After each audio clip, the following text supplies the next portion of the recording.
We are in Shmuel Aleph, and please subscribe to the channel, give it a thumbs up, hit the notification bell, whatever you need to do to make sure that it goes higher and higher and higher in your YouTube listening. That way, you will never, ever miss a class. Thank you. And we are now on chapter 20, verse 32.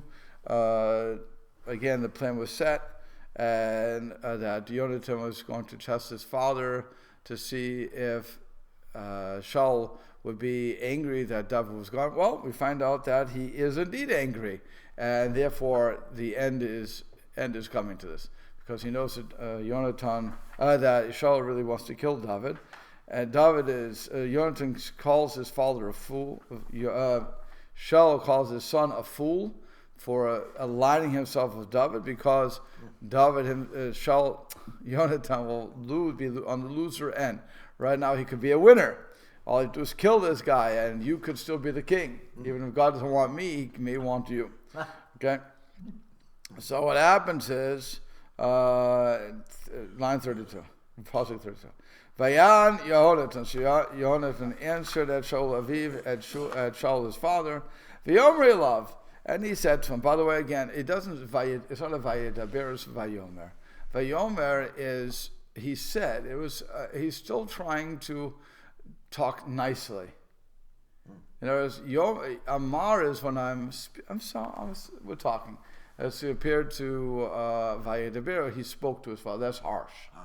Okay, so he's trying to, if you use that language, he seems to be still negotiating, still trying to get logic. So he said, it's just making it, he said, rather than, I'm trying to, just trying to visualize that, we talked about this before, it's just repeating over what he said, but if he spoke, then right, it carries more force. Correct.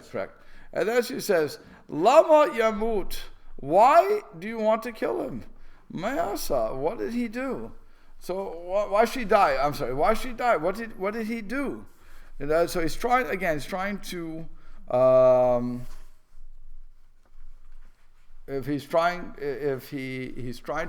to be logical as far as how the Metzudas David says something very interesting. He says, Me'asa, what did he do?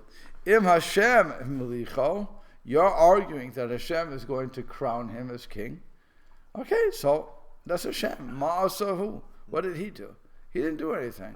If Hashem is going to make, look, bottom line, Dad, Hashem made you king when there was no king. He said you should be the king. So okay, now he's decided David should be the king. You didn't want it. David doesn't want it. So what did David do? What did you do? What did David do? Okay, that's one way to look at it. Or the simple way is, what did he do? He didn't do anything to you that you should kill him. So, where is it? That's Lamed Beit. Okay, so he doesn't say that. Okay, so that's the, like I said, we'll go with that remark. Okay, then we go on, and it says, Vayatel Shaul elechanit alav l'hakodot. So Shaul took the staff near him, and again, it does mean on him. Here it must mean near him. That would only be to make sense. Yeah. Okay. Hakoto, to smite him or to kill him. Vayeda Yonatan. And so now Yonatan knew that it was a done deal from his father, that he was going to kill, that he wanted to kill David. Okay, and again, Mr. David says that what this means is that Sof Gamar Da'at Aviv Hu Lahamito, that the end of the final decision of his father was that he was, final decision of his father was he was going to kill David. Okay, fine. So what happens? Now, again, it says he took, what does it say? How did it translate? Vayatel. He took, he threw.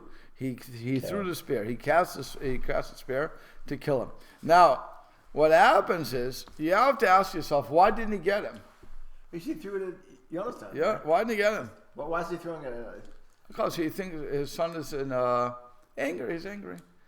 He's angry at his son for being an idiot. He's not trying to kill him though. Apparently, you would think he was because of the words, but Yeah, again, you're in close proximity. Yeah. And you missed him. What kind of shot are you? You didn't even wound the kid. So the sentence says, so he cast the spear to strike him, Yonatan, right? Right. But Yonatan knew that his father wanted to put David to death. Correct. It's interesting. He's just taking his anger out. Yeah. Oh, by the way, the Mahari Kra goes on the, what did he do? I forgot this one. He said, Ma Pesha, what's his sin? What's his transgression? Because he went to sacrifice with his family. So you want to kill him because he went to sacrifice with his family? He went on a family vacation? Wow. So it really so you have an interesting argument there. One is Mitzvah David saying, look, if Hashem is going to make him king, who are we to argue on him? But the Mahari Kra goes much more with Pshat, much more with a simple explanation, and saying what transgression did he do since he just went to be with his family. Okay, fine. So now what happens is, Vayakam Yonatan me'im hashulchan v'chariaf. Yonatan gets up angry from his from the table. He gets up angry from his table. V'lo achal v'yom hachodesh hasheni lechem, and he did not eat on the second day of Rosh Chodesh the meal. Ki netzav el David, because he was sad about David. Ki ichlimu aviv, because his father had embarrassed him. How do they want to say that? Embarrassed him? Caused him embarrassment? Oh, interesting. Because there's two things going on. He's sad about David and that his father embarrassed him.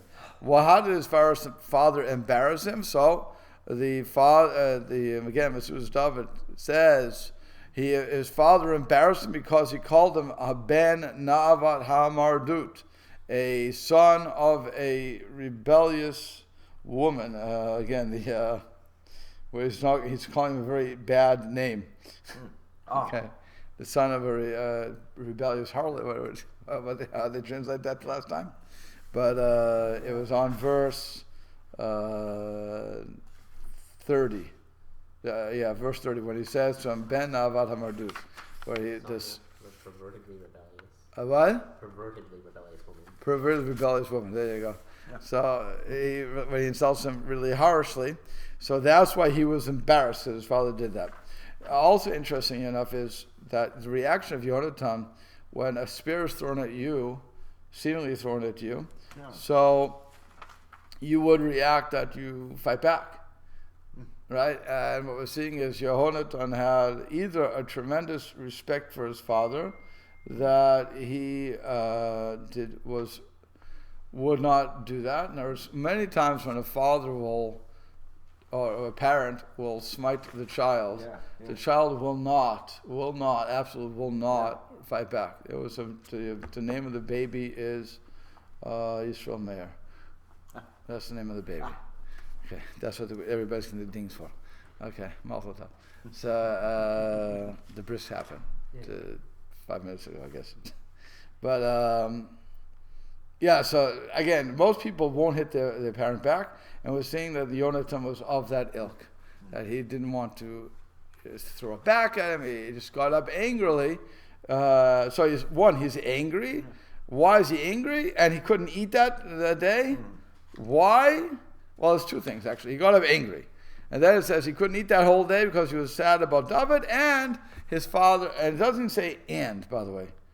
It was just interesting. It should say, and his father embarrassed him. Yeah. But it doesn't say that. It says he was saddened about David, and also that he was, because his father embarrassed him. So the question is, which one is being embarrassed? So, again, Rashi says that Ki Yichlimu Aviv Bishvil David. He embarrassed him because of David. He was embarrassed because of David. Okay. So now you have an argument again going on. Why is he embarrassed? And then you have from the Malbim, he says Ki Yichlimu Again, what's this going the wrong one? Rashi Moshe Gam Shechlim Aviv Alo Al Zeh Netzav Rak Al David. And to say that that his father also embarrassed him, not on the matter that he was saddened only about David. Okay, so you only have one. Most people are agreeing that it's because he said, because you're a ben na'avat mardut. Again, you are the son of a rebellious, improper woman. And but Rashi wants to say, disagreeing with everybody as it were, that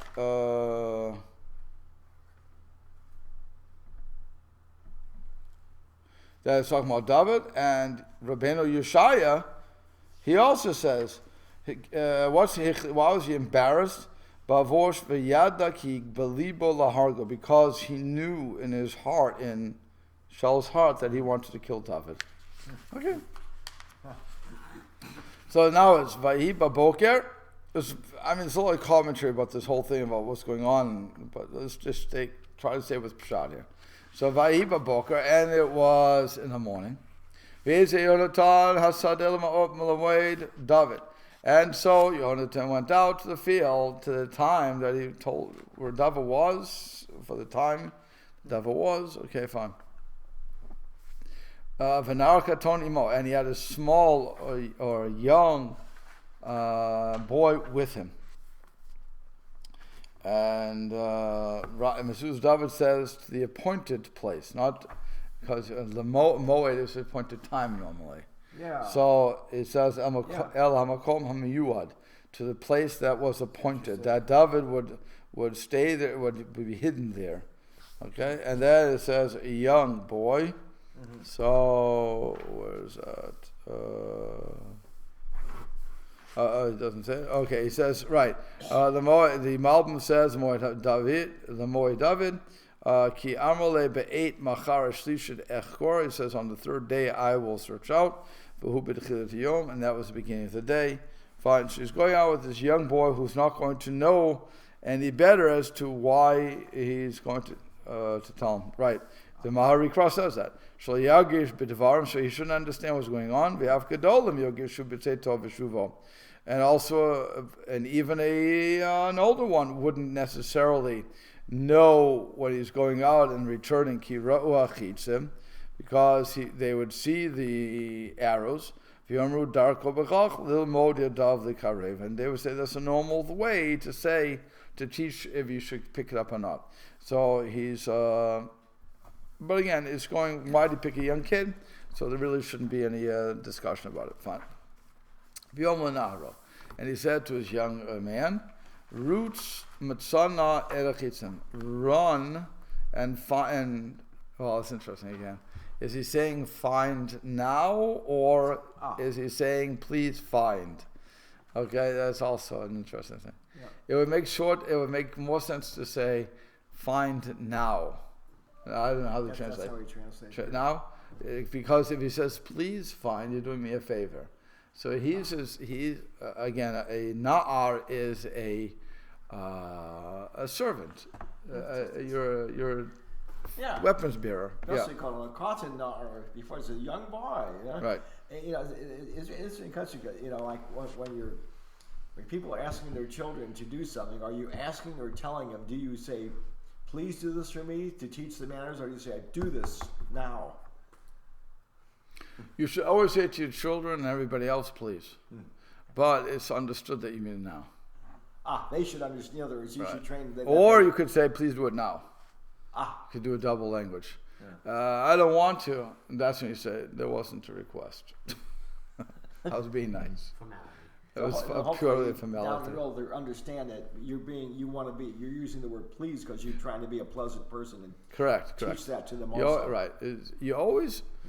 I have this constant refrain with people that you get. My grandmother used to say, my father quoted my grandmother to say, his mother, you get more with, you attract more bees with honey than with vinegar. Yeah. I think that's what the expression was. Okay. Right. And bottom line is that if I say please and thank you, you're going to find, first of all, I'll be a much more pleasant person myself because I understand that even though I have the power to make you do something, I want you, the person who is the underling, to feel like you are, you have an ability to do it without me forcing you to. You're making amends out of him. You're making amends, right? So, but at the same time, in reality, I can't force you to do anything. If there's when children, little kids, I don't know how they know how to do this, but you can have Shlomo was, I don't know, maybe 30 pounds tops. I don't think it was even that heavy. And when he would not want to be picked up, he made himself like a stone. That's like a cat does. They flatten themselves Right. out. It's like, whoa! Completely relaxed. I don't know how they do that, but Dead you weight. need dead weight, and you have to really pick that yeah, child up. yeah. And it's torture. I don't, as compared to when they normally you can just throw them up like that. Yeah. But so in reality, I can't force you to do anything, which is why it always says when the Torah says "Kach et ha'isha," take the woman. Well, everybody pictures of the old caveman, just grabs a woman, Grab the hair. pull her by the hair. It doesn't mean that. It means convince them. Because the Torah says you can't force a person. You can convince them to do something. Unlike an animal where I can take the animal, I can take the possession. There's no question about that. They don't have free will, but the person has free will. So again, why would I say please? One, I'm teaching you correct manners. The second thing is I'm trying to treat you like a mensch. And if I treat you like a mensch, you'll treat me like a mensch. Again, you get more with honey than you do with vinegar. The positive reinforcement is much greater than negative reinforcement. We all like negative reinforcement because it's simple to do. And there's a natural consequence to it. But why would you, if we would concentrate more on the positive, and you did this in your teaching career, where you treat them like human beings, and you talk with them, and so on and so forth. There's a positive connection. It's like with the kid this morning, right? He's crying or doing whatever he wants. Again, I've said 1,000 times, he wants attention. So give him attention. Then he stops. It's that simple. You can either sit there and say, whatever, I can't take this, or you can go, Amen, and you go to him, you play with him a little. That's all he wants. That's all we want. We only want that. We want attention. So give him attention. So that's really what it is. That's what I'm saying. Where it says, the problem is mitzvah. Mitzvah is command form. Mitzatna is command, which is why, right? It's not matzah. It's not he found. It's mitzvah. But you take the tough away, that's grammar. It's mitzatna. So that's why he's saying find now, but it could also be understood at the same time. Find now, that word is double meaning. So instead of just saying the straight command word. right, mitzvah, mitzvah. Find, go dog, mitzvah. Go fetch. You don't say that. And by the way, to a dog, you'd never say mitzvah. The dog doesn't. What did it bother me for? You don't say, please go get the stick. Go fetch, boy. The dog's not going to understand the difference. No. This is, we have these formulas, and they're so important to learn. If you don't do them, like the s'il vous plaît, je vous en prie, or dankeschön, bitteschön, grazie, prego. If you leave that out, just basics that you teach to a student, you are immediately considered rude. That softening, you don't order a person, a stranger around. You go in their shop, it's their home, it's their place. You have to soften it. Right. Okay. So it's a beautiful thing. Right. You see it when it is. It's very important when you see that. Right. So it says, Mitzana erachitzin. So now, find now, or please find the arrows, asher anochi moreh, that I am shooting. V'na ratz, and the young boy ran. V'hu yara chetzi la'aviro, and he cast the arrows to pass him. He made sure that they shot him past. Right, he shot them past him. By the way, Yara is the shoresh for Torah. Okay, what's Torah? I shoot the arrow as a word of Torah. I'm just teaching. I'm teaching you something. So just so to point that out. Torah was law. What? Torah was law. No, mishpat is law. Halacha is law. Halacha is the way to go. But the Torah is teaching. So I'm casting. It's like I'm shooting the arrow. I have to. You're teaching you to follow it, in other words. Right. So it's an interesting thing. Huh. Yeah. Huh. Yeah, so where's it here? So the Malbim says Lahaviram Kadesh Yomar Mimcha Vahala, so he can say to him to go is beyond you. Vayu Shnei Hasimanim Israel, and that's what it was saying, it's further on, and then it's going to say beyond you. So that was the two signs that he told David that he would say. Okay. And so now next, that way you told them to do that. Okay.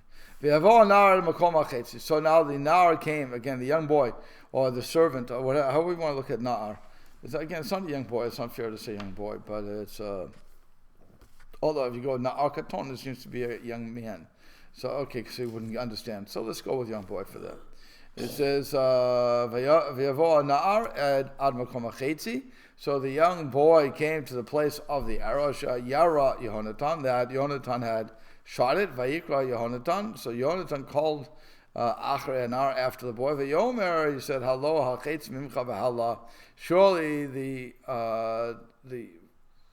the arrow is too far from you. That's it. So that was his way of saying, run, David, run. Okay. Shamar Hal'ah, once he said Hal'ah, Sha'amar Mehera Chusha, like we said before, hurry and go. Okay. So that was good. Okay. So Vayikra Yonatan Achrei Na'ar. So now the Yonatan calls after the boy. Mehera Chusha al Ta'amod. So quickly, Chusha is how they translate? Mahir Acher, run after, go after the second one, and don't stand in the place of the first one. Right? How they say Mahir Chusha? How they saying that? Hurry and what? Hurry, do not stand still. Say it again? Do not stand still. Do not stand still. Well, that would be Al Tamod. Okay. Ve'lokate Na'ar Yehonatan Achitzi, or Achitzim, that's how it should be read. So it's written Hachitzi, but it should be written Hachitzim. And so the Na'ar, the young boy of Yonatan gathered the arrows, Ve'yavo el Adonav, and he came to his master. Okay, so he gathers, that's interesting. It's read Chitzim, but he gathered the Chitzi. So, Harishon v'Yashniya. Okay, Mehera Chusha. And in a case like that, if you figure that's a copying error and the letter was lost, or whether it was really written that way for a reason, we just may not know. We know that it's supposed to be read Hachisim. I'll ask you. I'll say like this: who would you ask that question to? In other words, if you're asking to a biblical scholar, critical thinkers, right? What do I call it? The biblical scholars. Right, biblical scholars. Yeah. If you ask a biblical scholar who was into, it was written down, and so they would say that it was They made a mistake. they made a mistake, and the Masorah came and put it back together. Yeah. That would be one. Yeah. The other side of that, the religious side, would say no. Obviously, there was no mistake here. It was written for whatever reason God had, or the prophet had. He's being instructed of some sort of level. He wrote it like that, but really, the way you would read it, again, everybody's agreeing how you read it, would be Chitzim. Yeah. It does become, but chitzi would be my arrow, Right, yeah. right? The arrow. So the question is, when he said the arrow is beyond you, right? That's how they translated 37, beyond you. Yeah. Surely the arrow is beyond you, Yeah. right? Which would mean forget it. You're not going to find it. It's my arrow. We got What? It's my arrow. Get it? No, which means forget it. Oh. Forget it. It's too far. Oh. It's gone. It's in the woods. I remember I was playing with my kids here before it was open. Okay, it was when the woods were still here. We had trees here, and they kicked the ball, and it went to the woods, to the brush back there. We never found the ball. Oh. It went into the black hole of ball was there. Okay, so the point is that after a while you say, okay, forget it, done. That seems to be what's going on with it's too far away. That seems to be what the indication is. It's beyond you, forget it. So then when he says, grab the stuff quickly, don't stand there, just grab it, what you have, he brings back the chitzi. He brings back one arrow, not two. That would mean the logical one. You brought back one arrow, not two arrows. You let the other one go, forget it. Okay? But yet we read it chitzim, to say, no, he brought back two. And that's what the Metzudas Dava wants to say. He brought back two. Where is it? I saw it. Yeah, Harishon V'Ashniya. He brought back the first and the second. Okay. And they have all Adonov, and he comes to his master. So,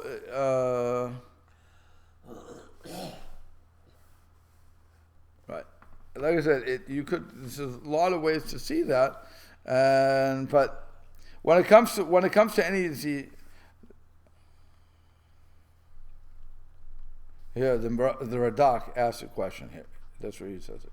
He says, Chitzi Kativ is written Chitzi, and Kri Chitzim, but it's written, you read it plural. It's written singular, but read it plural. And Hektiv, Lashon Yechid, and now he's going to say it very clearly, that the written is singular, Ki Nir'eh Shechetz Levad Yara, because it appears, or it seems that it was one arrow that he shot.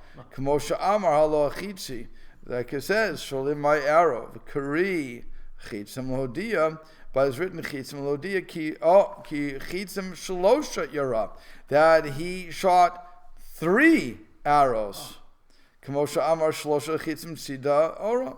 Okay, so if he shot 3 arrows, then now when Shmuel says he brought back the first 2, now it makes sense again, where it says it's beyond you, forget it.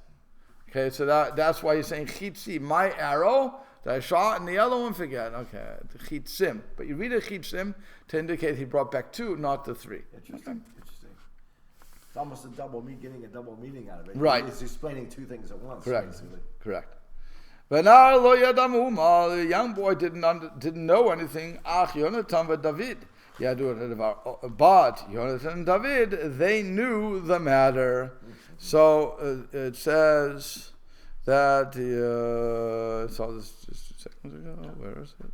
Yeah, lo yada me'uma hasiman hana'aseh briyad elu achitzim. The boy didn't understand what the sign was when he's shooting the arrows. That didn't say, but the David and Yonatan certainly understood what was going on. Okay. Let's go further. So, Vayiten Yonatan kelav. So, Yonatan gave his vessels, in other words, the bow, I guess a bow and arrow, whatever he has, these vessels, El Hanar Ashalot, to the young man that was with him, and he said to him, Lei Chavia, go and bring it to the city. So it's interesting that the servant is with him. Normally you don't leave the prince alone, right? But the prince says, leave me alone. You leave him alone. I would have thought, unless Yehonatan is constantly doing this, to say to his entourage, go away, then go back home, bring this back. I would think that people would say, but sir, we can't leave you. and it's not right for you to be alone because you're the king's son, and so on and so forth. I would think that they would want to give him some sort of an argument, but nonetheless, maybe that's why he's also bringing a young boy with him. So the young boy wouldn't be as impertinent to question him. Yeah. And that's why he can go. As opposed to an older person would say, like we saw with Shaul, if you go back in the story of Shaul, when Shaul said to his servant, let's go back, and the servant said, let's go look for, I'll pay for it. That one impertinence, okay. But here, I think that's maybe why he had to bring a young boy. So he could say, go. I'm visualizing a kid maybe 8 years old. What do you think? He's young. Apparently he's he's old young. enough to know what to do, but not Right. to question what's going on. Right. You just do it, and you don't have any, and you don't say to the guy, I can't leave you out here alone because your father's going to kill me. You always say there aren't extra words like the na'ar katan. Right. The katan, you don't really need that word unless you're stressing the youth. Correct. Yeah. Correct. That he's unknowing and inexperienced. Correct. Correct. That fits the That would fit the story. scenario. Correct. Right. And he's not a protection anyway. Right. So Ba, so the young boy, again, Ba, what does Ba mean? He normally mean came. Yeah. Where was he? What was he coming to? Yeah. So you have to say, you have to put in a word. He came to the city. In other words, he left the area. Like it says, the sun came. What does that mean? The sun set. The sun has left the area. Okay, so it's not. It doesn't say lech. It means it says ba. He's translating it here as departed. There you go. Right. So you have to say it. And Masuda David says what I said. Halach lavo ha'ir. He went to come to the city. To come to the city. Okay, because really ba doesn't work. It should say lach or whatever. Yeah. So it's lech. Actually, halach. It should have said halach. Oh, so the previous, possibly, bring them to the city. Right. And now he's. But it should have said halach. Yeah. Should have said halach, but it didn't. It says ba. And again, that's going with the concept of the sun sets. Hashem is ba. The sun is going, is setting. So that's where you would have that concept going of the na'ar left. Yeah. Okay. But again, the poor guy translating this would look and say, "What do you mean? Oh, it's coming where?" Okay. Again, he says here, coming to the city, or left. You just said left. You just departed. Left. Okay. For David come Eitzel Negev. So David got up from this Eitzel Negev. Again, it's a named place, I believe, which is from the southern. Oh, so southern side of Even HaAzel. That's where he was. Fine. He gets up from the southern side. And Vayipol la'apav arza, and he fell on his face toward the ground. V'yishtachu shalosh pa'amim, and he bowed down 3 times. Vayishku, and they ish el et re'ehu, and each man kissed his friend. Okay, Vayivku ish et re'ehu, and again they each man cried on his friend ad David higdil, until David cried more. Now, higdil means grew from gadal, big, right? Higdil caused to be big. He grew. So, what's going on there? That's why they're saying we're talking about crying. It means he cried more. That's all. That's why. Yeah. Well, so when that happened, we said go find the arrows are beyond you. Just come back and go to the city. Why didn't David? I know, like formalities. You're saying goodbye to a friend that you may not see. Say again, please. I know formalities. You're saying goodbye to a friend that you may never see again. But if the deal is, if I say the arrows are beyond you, come back, then you need to leave because my father's trying to kill you. So why didn't David just go? They want to say goodbye. Okay. That's all. They're just going to say goodbye. So that's why he sent his boy away, right. So that David, so he could talk to David and say, "So uns angewöhnt, ich habe Erfolg in your future endeavors," and for all the people listening don't know what I said. So you should have success in your future endeavors, and that's it. And my dad wants to kill you, so make sure you don't come back. But really, you're right. He could have. It would have been a situation where the boy wouldn't have left Yonatan, then that would have been, then there would be no goodbye. But that's why he sends him away. So when the coast is clear, he says, okay, I guess he announces, hey, David, the coast is clear. Come on out, wherever, come out wherever you are, whatever that sort of thing is. Right.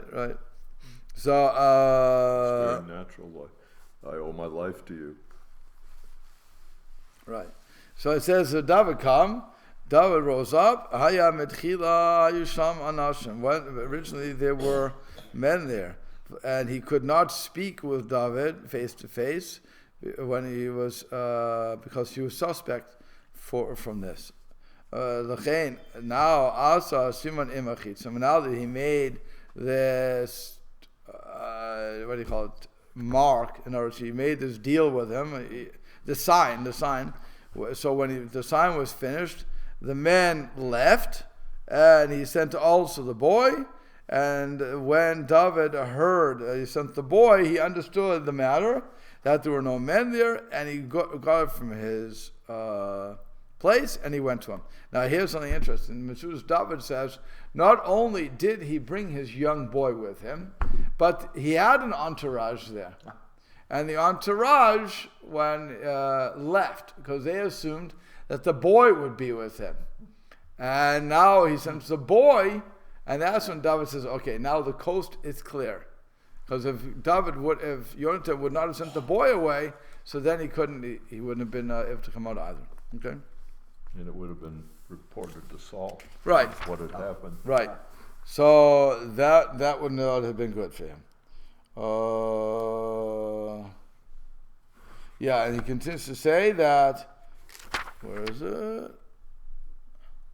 He comes out, Yonatan casts because Yonatan casts the arrows towards the north, and he was hiding the south, and then he comes to him, fine, in Reu, and everybody's just saying he cried more. Fine, okay. Now you have the Malbim, it says, Shehirchel David Livkot, and until David was trying to cry with a loud voice, Nityare Shlo Yishma, and he was afraid that he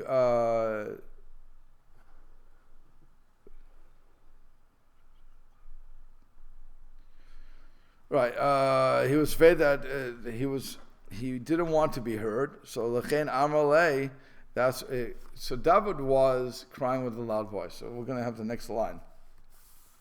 And it's going to say, just go. Go in peace. Because he was afraid that people would hear, Yonatan was afraid that people would hear David crying. And that's when he mentions the second time, the Shavua, the oath that he made in the name of God, and also that even though they are far away, Hashem will keep them close, and so on and so forth. Fine. So let's go on to the next line.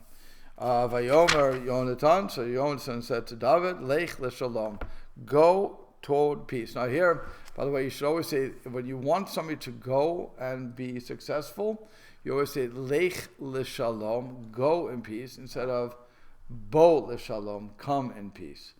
When you say come in peace, it's basically, as the Gemara says, saying drop dead. Okay? Because when David said it to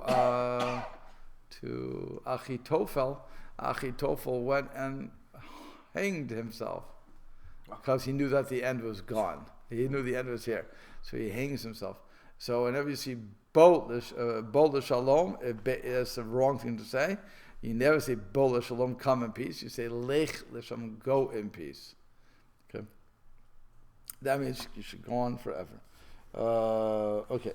Then Ashinish Banu, so he says, Lech l'shalom Ashinish Banu Shanenu, that which both of us swore, Anachnu b'shem Hashem lemo, we said in the name of God, Hashem yeh beini uvenecha, Hashem will be between me and between you, ben zari ben zaracha ad olam, between my seed and your seed forever. Mm-hmm. So,